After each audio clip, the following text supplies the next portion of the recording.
ఎంతమంది ఆంధ్రప్రదేశ్ వాళ్ళు ఉన్నారో నాకు తెలియదు కానీ బట్ జడ శ్రవణ్ కుమార్, నేను ఆంధ్రప్రదేశ్ నుంచి వచ్చాను.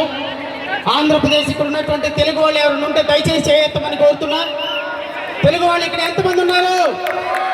తెలుగు వాళ్ళు ఎంతమంది ఉన్నారు? ఈరోజు దేశం మొత్తం చూస్తున్నటువంటి ఈ ఉద్యమం మన ఆంధ్రప్రదేశ్ నుంచి, తెలంగాణ నుంచి కూడా ఈ ఉద్యమానికి మన స్ఫూర్తినివ్వాలి అని ఈరోజు ఈ వేదిక నుంచి మీ అందరినీ కూడా కోరుతున్నా.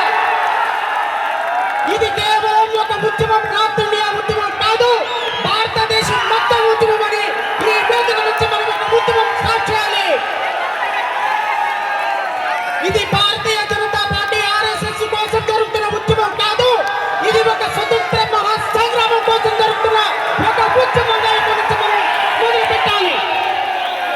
ఇక్కడ మాట్లాడుతున్న ప్రతి మాట, ఇక్కడికి వచ్చిన ప్రతి తూట మరో భారతదేశ మహాసంగ్రామం కోసం ఆ రోజు బ్రిటిష్ వాళ్ళను తరిమినట్టుగా ఈ రోజు మన నల్ల జాతీయులు తరిమే ఉద్యమంగా ఈ ఉద్యమం భారతదేశానికి ఒక స్ఫూర్తిదాయకం కావాలి అని ఆంధ్రప్రదేశ్ రాష్ట్రం నుంచి జై భీమ్రావ్ భారత పార్టీ అధ్యక్షుడిగా, ఒక మాజీ జడ్జిగా ఈ ఉద్యమానికి పూర్తి సపోర్ట్ ఇస్తున్నా. ఇది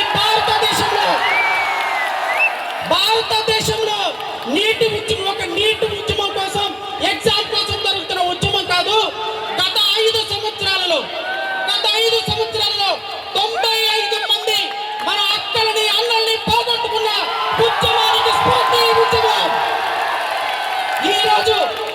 ఈరోజు 15 మంది అక్కలు, చెల్లెళ్ళు, అన్నలు, తమ్ముళ్ళు బలిదానం కాబట్టి కళ్ళు మూసుకొని కేంద్ర మంత్రి, రాష్ట్ర దేశ ప్రధానమంత్రి పార్లమెంటులో ఇక్కడ ఉద్యమం జరిగేంత వరకు ఒక్క ప్రకటన కూడా చేయకపోవడం ఈ దేశ చరిత్రకు సిగ్గుచేటు అని ఈ వేదిక నుంచి నేను ప్రకటిస్తున్నా.